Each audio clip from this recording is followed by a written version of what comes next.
C'est avec une grande joie qui a eu lieu samedi 22 février 2025, le lancement officiel de la fête identitaire Gambiéroué.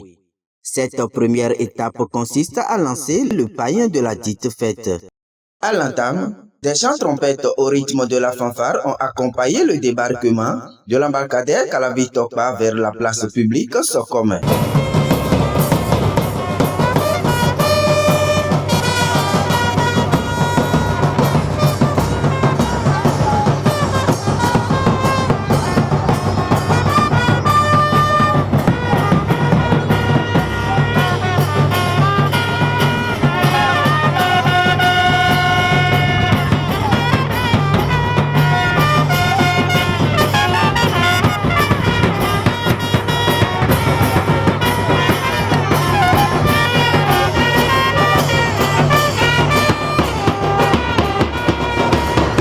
Cette étape a drainé une foule des autochtones, des sages et notables ainsi que des autorités politico-administratives. Nous commettons nous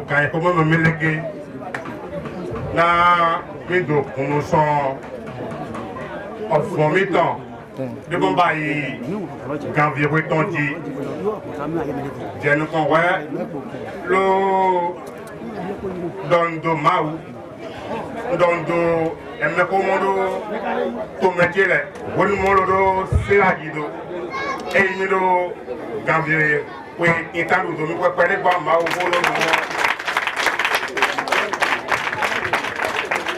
Gambiéroué, Gambiéroué, Gambiéroué,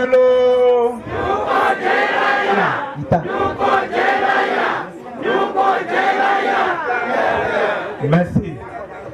Mi doit être bilo. Mi rien fois. Mi doit dominer du Gambiéroué. Gambiéroué, on gamina du. Maintenant, on va nous préparer pour un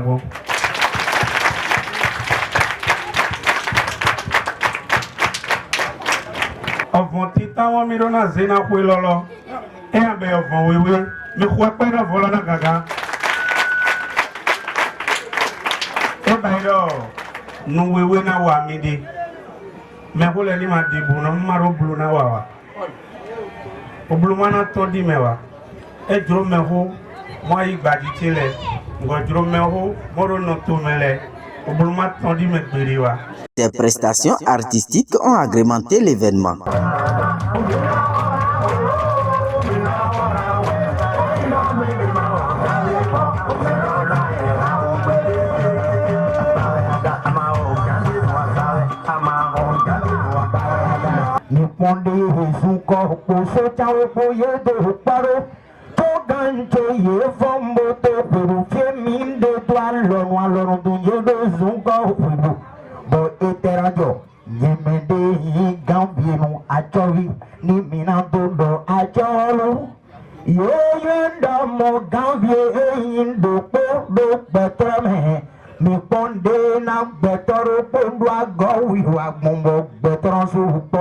Le prix du pain rendu public, chacun prend sa part.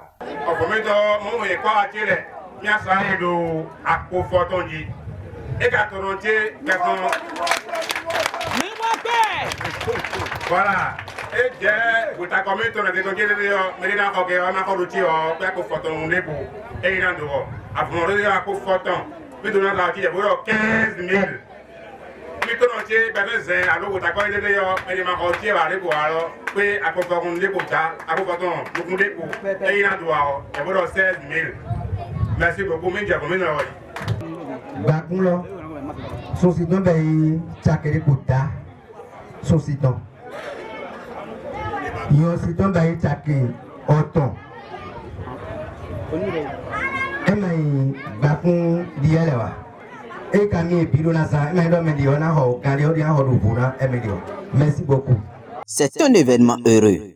Les regards sont tournés désormais vers la fête proprement dite. L'initiateur de la fête Gambiéroué nous livre ses impressions. Nous sommes en train de faire le lancement de la tissu qui va servir à rester ensemble à la date prochaine pour dire qu'on a très fêté. Mais nous allons rester dans l'un des villages de Ganvié pour faire cette fête. C'est d'abord à partir des expériences, à partir des vécus. Il y a à Rwangbato, à Tianhui, il y a à Sozoukoui, il y a à Tofikoui, il y a à Gbesoukoui. Il y a tellement de fêtes qui nous entourent. Et les ressources ici de ces fêtes, sa gestion, sa contribution au développement, c'est là que nous avons vu que la cité lacustre de Ganvié pourrait aussi aller dans ce sens-là. Et ça va nous permettre d'aller loin.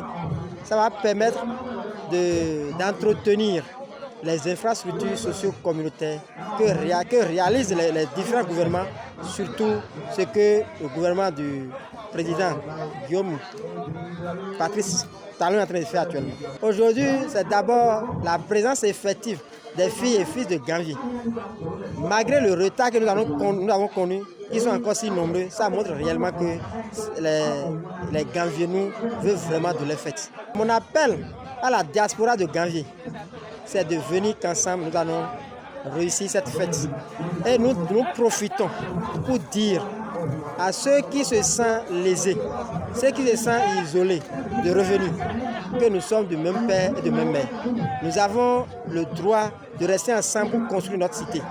Et que la perfection n'est pas de ce monde, qu'ils viennent et mutuellement nous allons faire ce qui est de notre leçon afin que nous puissions laisser un futur, nous pouvons laisser un héritage à la jeunesse montante. La pièce est payée à 15 000, mais dès demain, c'est à 16 000. Donc quelqu'un qui veut 3 mètres, remet 4 000. Quelqu'un qui veut 6 mètres, remet 8 000. Quelqu'un qui veut 4 mètres, paiera 5 500. Vraiment, des gens qui doivent vivre dans le temps. Les bichachos, avant de tout ville est ton pour avoir avant. Oui, il dit bon, on met le temps. L'ondobina est médolé.